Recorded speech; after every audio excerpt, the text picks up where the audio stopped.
العالمين اللهم صل على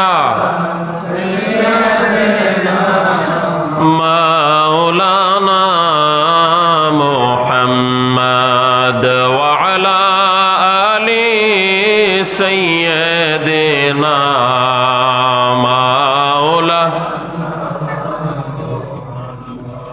ركن الدين এবং আরিফউদ্দিন সুন্নিয়া এই মাদ্রাসার শুভ উদ্বোধনের এই দিনে শুভ দিনে যারা ভাগ্যবান হয়ে নিজের ভাগ্যটাকে সুপ্রসন্ন করে যারা এই মহতি প্রোগ্রামে হাজির হবার সৌভাগ্য লাভ করেছেন, বিশেষ করে এটার সাথে সম্পৃক্ত হয়ে যারা যে যতটুকু খেদমত করেছেন, এই জমিকে ব্যবহার করতে দিয়ে, টাকা পয়সা বুদ্ধি দিয়ে এবং অনেক দূর দূরান্ত থেকে এখানে হাজির হয়ে যারা অত্যন্ত ভালো একটি মহতি কাজে আঞ্জাম দেওয়ার জন্য উপস্থিত হয়েছেন, আমরা সকলকে ধন্যবাদ জ্ঞাপন করছি, মোবারকবাদ জানাচ্ছি। আসসালামু আলাইকুম ওয়া রাহমাতুল্লাহ। আজকে যেহেতু এটা ওয়াজ মাহফিল না, এটি ওর চেয়ে আরেকটু ভালো মানের একটা প্রোগ্রাম আমি মনে করছি। কারণ হলো এলম এমন একটা জিনিস, এই এলম মানুষকে অনেক উপরে নিয়ে যায়। তো এলম চর্চার যে প্রতিষ্ঠান, এলম যেখানে শিক্ষা দেওয়া হয়, এটার মর্যাদা আরো অনেক বেশি। একটা ওয়াজ মাহফিল হলে সেখানে কয়েক ঘন্টার জন্য 2-3 জন আলোচক বা বক্তা এসে কিছু আলোচনা করেন, আবার চলে যান। কিন্তু এমন একটা জায়গায় আমরা আজকে উপস্থিত হয়েছি যেখানে শুধু বছরে 2-1 দিন নয়, মাসে 2-1 দিন নয়, এবং দিনে 2-1 ঘন্টা নয়, বরং ঘন্টার পর ঘন্টা এখানে কোরআন হাদিস এর চর্চা হবে, ইলমে দ্বীনের চর্চা হবে। তো সেই অনুষ্ঠানে যে আল্লাহ পাক আমাদেরকে হাজির করলেন, আসেন আমরা প্রথমে আল্লাহর শুকর আদায় করে পড়ি আলহামদুলিল্লাহ। পেয়ার নবীজির কদম মোবারকে আমরা অসংখ্য দুরূদ ও সালাম জানিয়েছি, আবার জানাচ্ছি।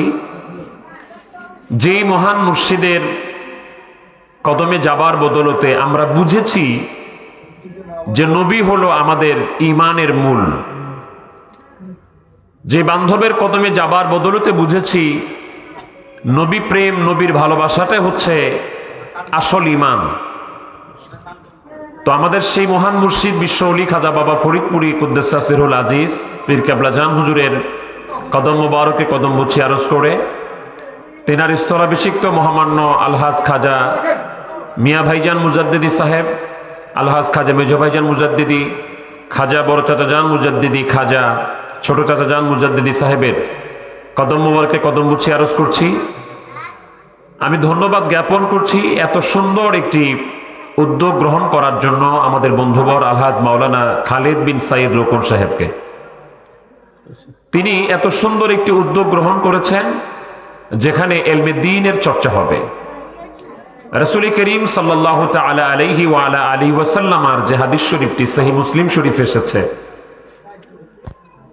যে ইযা মাতাল ইনসানু ইনকাতা আনহু আমালুহু ইল্লা মিন সালাসাতিন ইল্লা মিন সাদাকাতিন জারিয়াতিন আও ইলমিন ইউনতাফাউ বিহি আও ওয়ালাদিন সালিহিন ইয়াদউ লাহু। মানুষ যখন মারা যায়, ইন্তেকাল করে, তার নিজের আমল করার আর সুযোগ থাকে না। কিন্তু এই হাদিসের দ্বারা প্রমাণ, আরো অন্য হাদিস দিয়ে আরো ব্যাপক আলোচনা আমরা অন্যদিন বলবো সুযোগ পেলে।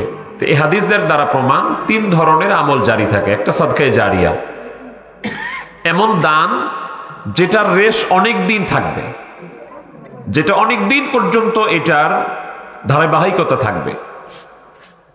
তো এটার সাথে এই প্রতিষ্ঠানের একটা সম্পর্ক আছে, যে এই প্রতিষ্ঠানকে যারা বানাতে গিয়ে, প্রতিষ্ঠা করতে গিয়ে টাকা দিচ্ছেন, পয়সা দিচ্ছেন, বুদ্ধি দিচ্ছেন, এটা তো আর একদিনের জন্য না। অতএব এই প্রতিষ্ঠান যতদিন থাকবে ততদিন এই প্রতিষ্ঠানের মাধ্যমে যতগুলি নেকি অর্জিত হবে, যতগুলি বেনিফিট আল্লাহ পাক দিবেন, যতগুলি সওয়াব আল্লাহ পাক দিবেন, এই প্রতিষ্ঠানের পিছনে যাদের অবদান, তিনি যদি দুনিয়াতে নাও থাকেন, কবরে শুয়ে থাকেন, তাহলেও আল্লাহ পাক তাকে সেই প্রতিদান দিতেই থাকবেন। দ্বিতীয়ত, আও ইলমিন ইউনতাফাউ বিহি, এলেম, উপকারী এলেম।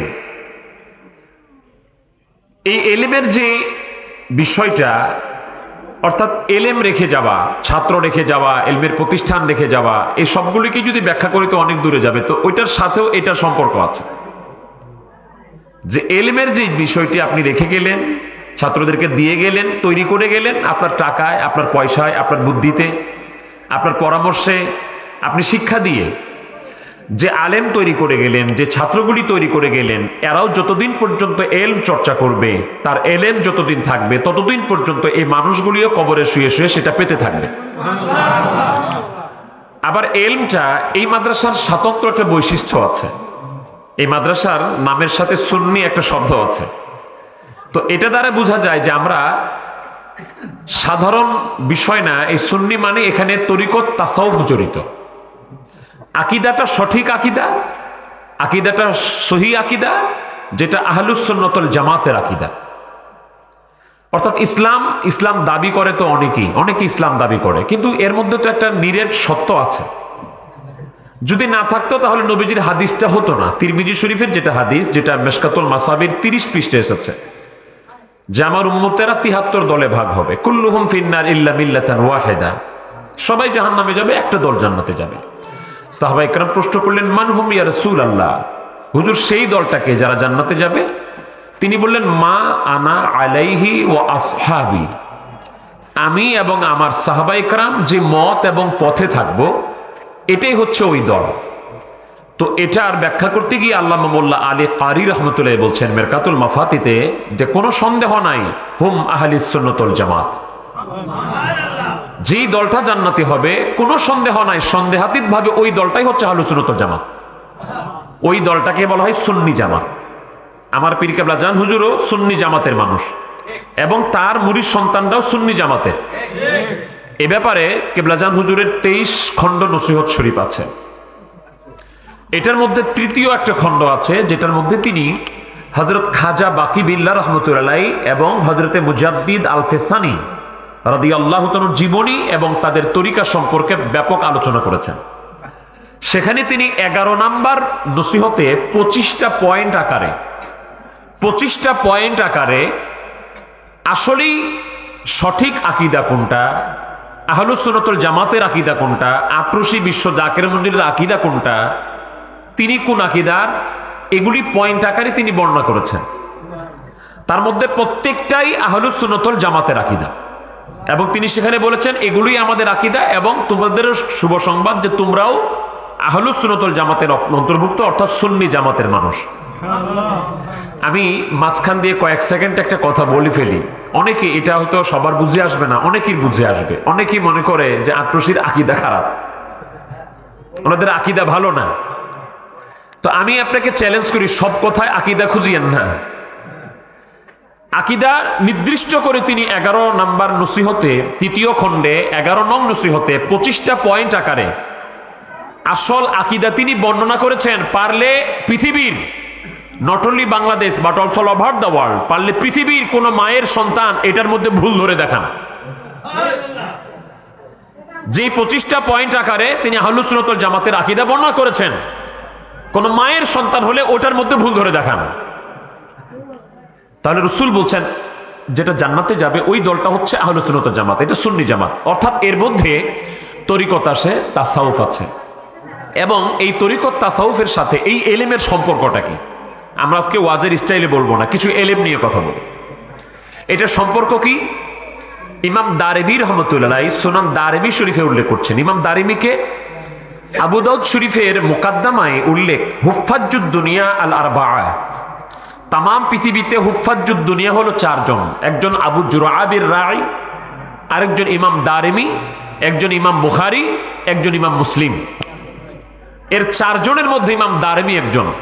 তিনি সুনান দারিমিতে হাদিসটি উল্লেখ করেছেন, এবং খতিবে তিবরিজি রহমতুল্লাহ মিশকাতুল মাসাবিতে কিতাবুল ইলমে হাদিসটা উল্লেখ করেছেন। যে আল ইলমু ইলমান, ইলম হচ্ছে দুই প্রকার। আল ইলমুন ফিল কলব ফাযালিকা ইলমুন নাফি'। এক প্রকার এলেম হচ্ছে কালবের এলেম। তিনি বলছেন যে কালবের এলেম যেটা, এটাই উপকারী এলেম। কালবের এলেমটা কি? এটাই আসল এলেম, এইটাই উপকারী এলেম। আর একটা হচ্ছে আল ইলমু আলাল লিসান, শুধু জিহ্বার এলেম। ফাযালিকা হুজ্জাতুল্লাহি আযজা ওয়া জাল্লা আলা বনি আদম আই আলান নাস। আরেকটা এলেম হচ্ছে শুধু জিহ্বার এলেম, ফটফট ফটফট করে মুখস্থ এলেম। এই এলেমটা হচ্ছে আল্লাহর পক্ষে বান্দার বিরুদ্ধে সাক্ষী।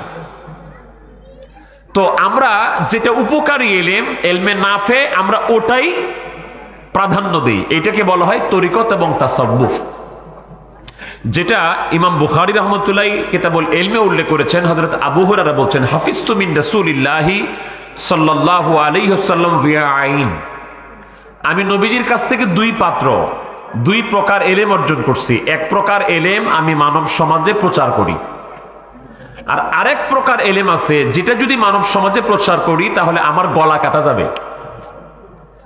মেশকাত শরীফের হাসিয়ার মধ্যে উল্লেখ, এটা মেশকাতের মধ্যে এসেছে, হাসিয়ার মধ্যে উল্লেখ, যে এলেম তিনি প্রচার করেন বলে উল্লেখ করেছেন এটা হচ্ছে ইলমুল আহকাম। আর যেটা তিনি প্রচার করেন না বলে উল্লেখ করছেন এটা হচ্ছে ইলমুল আসরার। ওইটা সিনার এলেম, ওইটাই হাকিকতের এলেম, ওইটাই মারেফতের এলেম, ওইটাকে বলা হয় ইলমে বাতিন। তো যে এলেমটা আসল এলেম, এসকে খোদা অন্তরে পয়দা করায় দেয়, এসকে এলাহি অন্তরে পয়দা করায় দেয়, নবীর প্রেমে মাতুয়ারা হওয়া শিখায়, ওটাই তো আসল এলেম। কারণ এলেম তো আমরা সরাসরি পাই নাই, পেয়েছি নবীর মাধ্যমে। তো সেই নবীকে পাবার যে এলমটা শিক্ষা দেওয়া হয় এটাই আসল এলেম, এটাই প্রকৃত এলেম। তাহলে এলমুল লিসান এটা শরীয়তের এলেম, ওটা এলেমের দরকার আছে, কিন্তু সাথে সাথে এলমে বাতেন যদি না থাকে তাহলে ওই এলেমটা আসলে উপকারী এলেম হয় না।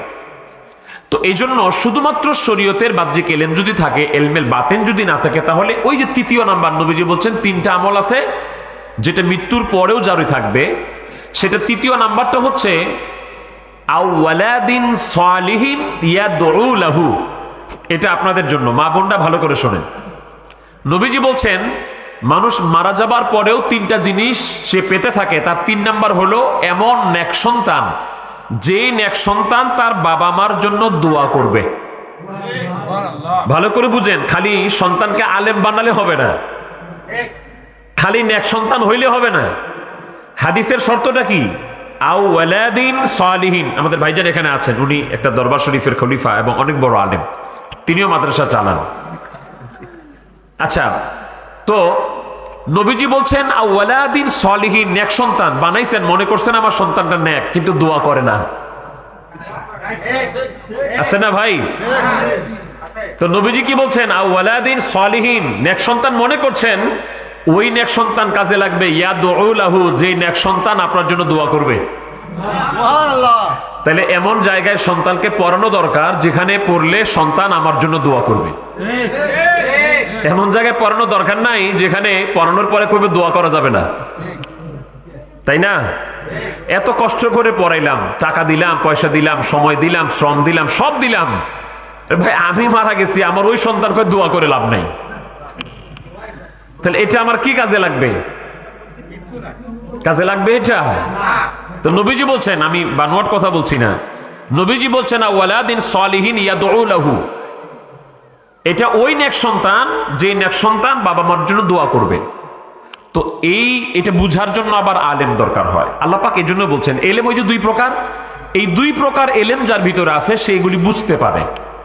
আল্লাহ পাক বলছেন সূরা আনকাবুতের 43 নম্বর আয়াতে, ওয়াতিলকাল আমসালু নাদরিবুহা লিন-নাস, আমি এই যে আমাকে পাওয়ার অনেকগুলো নিদর্শন বর্ণনা করি, পৃথিবীর বর্ণনা দেই, ইমানের বর্ণনা দেই, যা কিছু বর্ণনা করি, এগুলি মানুষের জন্য একটা নিদর্শন, কিন্তু এটা সবাই বুঝতে পারে না। কারা বুঝতে পারে? ওয়ামা ইয়াকিলুহা ইল্লাল আলিমুন, হ্যাঁ এটা বুঝতে পারে যারা আলেম, তারাই বুঝতে পারে। তো তাহলে আমরা একটু আগে যা বুঝলাম, খালি মুখস্থ এলেমটাই এলেম না, যারা আলেম তারা বুঝতে পারবে, যারা প্রকৃত আলেম হয় তাদের কথায় খাজা মাইনুদ্দিন চিশতি রহমতুল্লাহ বলছিলেন, হুকুম দিয়েছিলেন খাদেমকে, যা আনার সাগরের পানিটা বদনার মধ্যে ঢুকাই নিয়ে আয়। তো যারা ওই আলেম, ওই এলেম অর্জন করে, তাদের কথায় গোটা আনার সাগরের একটা বিশাল পুকুরের পানি একটা বদনার মধ্যে ঢুকে যায়। তারাই আলেম। কারা আলেম? সূরা নামলের মধ্যে এসেছে যে সুলাইমান আলাইহিস সালাম যখন বললেন যে বিলকিস রানী আমার কাছে আসতেছে, তো দেখো বিলকিস রানীর সিংহাসন তো আছে, ওই বিলকিস রানী আমার কাছে আসার আগে কে আনতে পারবা? ক্বালা ইফরিতুম মিনাল জিন্নি আনা আতিকা বিহি ক্বাবলা আন তাকুমা মিন মাকামিক। ইফরিত নামক একটা জিন দাঁড়ায় বলল আমি আনতে পারবো। তো সময় কত? বলল ক্বাবলা আন তাকুমা মিন মাকামিক। আপনি বসে আছেন, আপনি দাঁড়াবার আগে বিলকিস রানীর সিংহাসন আপনার সামনে হাজির করে দিব। তো একটা মানুষ বসে আছে, দাঁড়াইতে কত সময় লাগে? 5 মিনিট, 2 মিনিট, অত তো লাগে না, 5-6 সেকেন্ড লাগে। আর বুড়া মানুষ হইলে ওরে বাবা রে, কইতে কইতে হয়তো 7-8 সেকেন্ড লাগতে পারে। সুলাইমান আলাইহিস সালাম বলেন না, এত সময় দেওয়া যাবে না, এত সময় বসে আছি দাঁড়াবো, এত সময় না।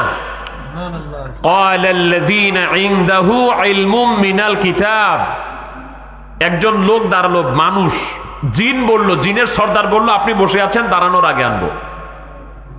এবার যার কাছে কিতাবের জ্ঞান ছিল তিনি বললেন আনা আতিকা বিহি, আমি আনতে পারি। সময় কত? ক্বাবলা আন ইয়ারতাদ্দা ইলাইকা তারফুক। ও নবী সুলাইমান আলাইহিস সালাম, আপনি চোখের পলক ফেলবেন, চোখের পলক ফেলার আগে বিলকিস রানীর সিংহাসন আপনার কাছে হাজির হয়ে যাবে। তো এই এলেম যার কাছে থাকে, তো যিনি ওই কয়েকশো মাইল দূর থেকে সাবা রাজ্য থেকে বিলকিস রানীর সিংহাসন সুলাইমান আলাইহিস সালামের কাছে চোখের পলকের মধ্যে এনে দিতে পারেন, আল্লাহ পাক বলছেন তার কাছে এলেম আছে। তো এলেম অর্জন করতে হলে ওই এলেম অর্জন করতে হয়। তো এটা কি? এটা শরীয়তের সাথে সাথে তরিকত মিশ্রিত এলেম, শরীয়তের এলেমের সাথে সাথে তরিকতের এলেম। তো এটা কোথায় পাবেন, কেমনে পাবেন? এটা ছাত্রদেরকে শিখাতে হয় ছোটবেলা থেকে। ছোটবেলা থেকে যদি শিখানো যায়, এটা নষ্ট হয় না, হারায় না, সে ছোটবেলা থেকে এটা নিয়ে গড়ে ওঠে। তো এই জন্য এই প্রতিষ্ঠানটি আমাদের ভাই মাওলানা রুকনুদ্দিন ভাই, তিনি উদ্যোগ নিয়ে আপনাদের সবাইকে নিয়ে প্রতিষ্ঠা করেছেন। তো এই প্রতিষ্ঠানটিও চলবে, যে কারিকুলাম নিয়ে ওনার সাথে আমাদের কথা হয়েছে, এই প্রতিষ্ঠানটিও শুরু থেকেই একটা ছাত্র কিভাবে এলমে শরীয়তের পাশাপাশি এলমে তরিকত শিখে, এলমে তাসাউফ শিখে, সে ছোটবেলা থেকে কিভাবে মা বাবাকে সম্মান করতে হয়, বড়দেরকে সম্মান করতে হয়, এটা শিখে। কারণ আমরা বিশ্ব জাকের মঞ্জিলে যারা যায়, আমাদের তরিকতের প্রথম জিনিস একটা কি আছে ভাইজান? আদব। কি আছে? আদব। বা আদব বা নসিব, বেআদব বেনসিব। যার আদব আছে সে আদব, যে সে ভাগ্যওয়ালা, যার আদব নাই সে ভাগ্য বিপন্ন। তো এই জন্য এই আদবটা কি? তাসাব্বুফু হুয়াল আদব। এলমে তাসাউফটাই হচ্ছে আদব। তো সে এলমে তাসাউফ, এলমে তরিকত, এটার প্রথম থেকে যেন মানুষ, ছাত্রটা শিখতে পারে, সে ধরনের কারিকুলাম, সে ধরনের শিক্ষা ব্যবস্থা এখানে থাকবে।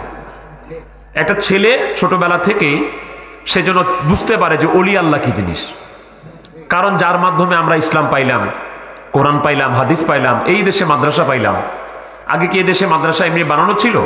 না না, এদেশে আলেম ওলামারা মাদ্রাসায় পড়াইছে টড়াইছে, মুসলমান তৈরি করছে, তারপর ওলি আল্লাহ ইসলাম প্রচার করছে, এরকম না।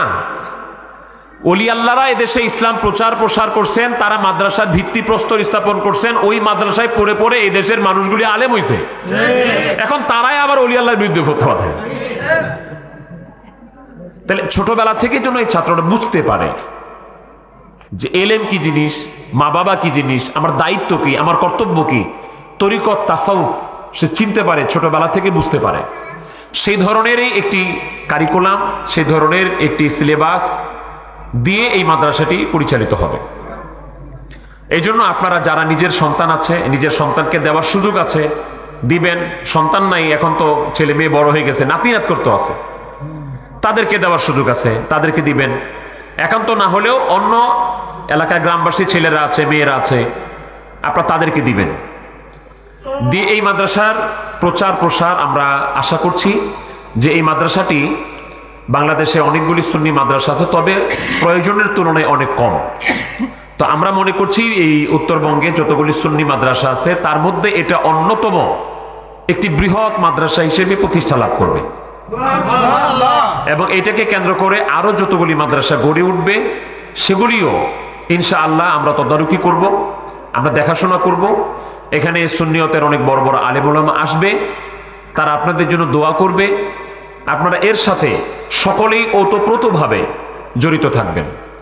এখন টাকা পয়সা এটা তো আল্লাহই দেয় নাকি? একটা মানুষ যে কোটিপতি, তার ব্যাংকে 1 কোটি টাকা আছে, সে মানুষটাও যখন দুনিয়া থেকে বিদায় হয়ে যায় তখনও সে খালি হাতে যায়, তার সাথে কিছু যায় না। আবার রিক্সাওয়ালা, তার ব্যাংকে অ্যাকাউন্টই নাই, সেও যখন বিদায় হয়ে যায় সেও তখন খালি হাতে যায়। তো পৃথিবী থেকে আমাদের সবাইকে খালি হাতে যেতে হবে।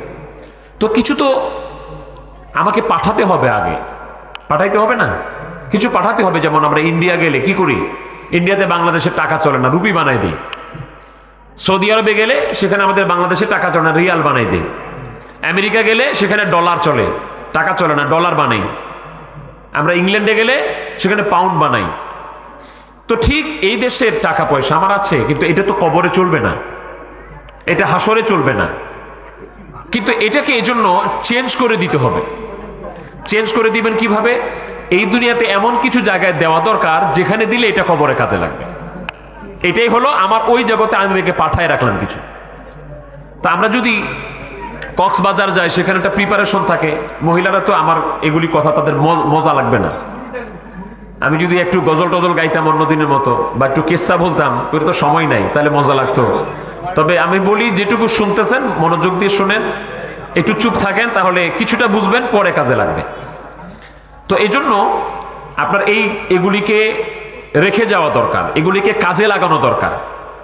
তো এই জন্য এমন জায়গায় ব্যয় করা দরকার যে আমার টাকায় ছেলেমেয়েরা তো খায়, আমার টাকায় বন্ধু বান্ধবকে অনেক খাওয়ায়, তো আমার টাকায় কিছু ছাত্র আছে এখানে যারা নবীর গুণগান গায়, নবীর শানে মিলাদ ও কিয়াম করে, আল্লাহর জিকির করে, আল্লাহর কোরআন তেলাওয়াত করে, আল্লাহ পাকের কালামে হাকিম নিয়ে গবেষণা করে, তারাও আমার একটা অংশের খাক না।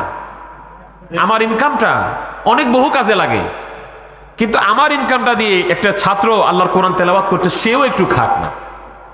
আমি এটুকু শরিক হই, আমি তাকে একটু দিয়ে যাই।